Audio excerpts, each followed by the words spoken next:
Patrisse Cullors, co-founder, Black Lives Matter.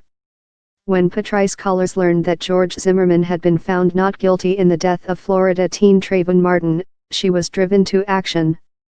"I would have never imagined that I would help bring in one of the largest human rights movements for Black people in this generation." Cullors learned from King that it's okay to be human as an organizer and as an activist. Cristina Jimenez, co-founder and executive director, United We Dream.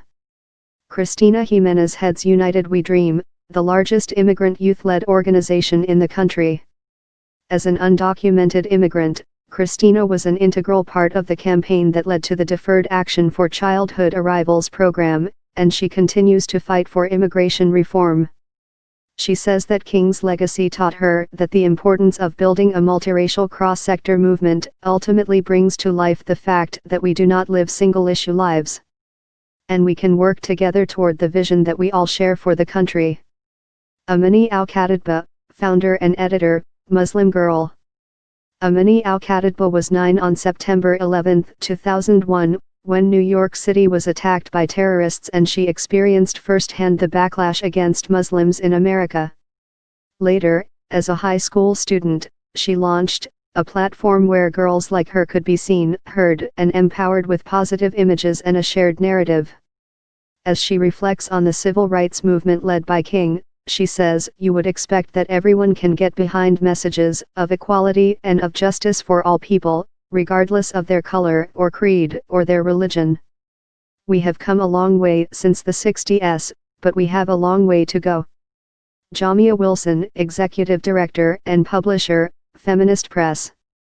In 2017, Jamia Wilson became the youngest and the first woman of color to head the Feminist Press, which has been publishing feminist literature from around the world for nearly 50 years.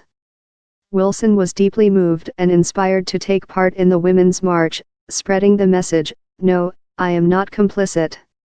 She intends to lead in the spirit of King's grace, a kind of activism that is about power together and power with versus power over and domination over.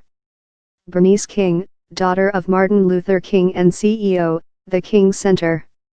Bernice King, who was just 5 when her father was assassinated, decided at a young age that she wanted to follow in her parents' footsteps and continue the fight for equal justice.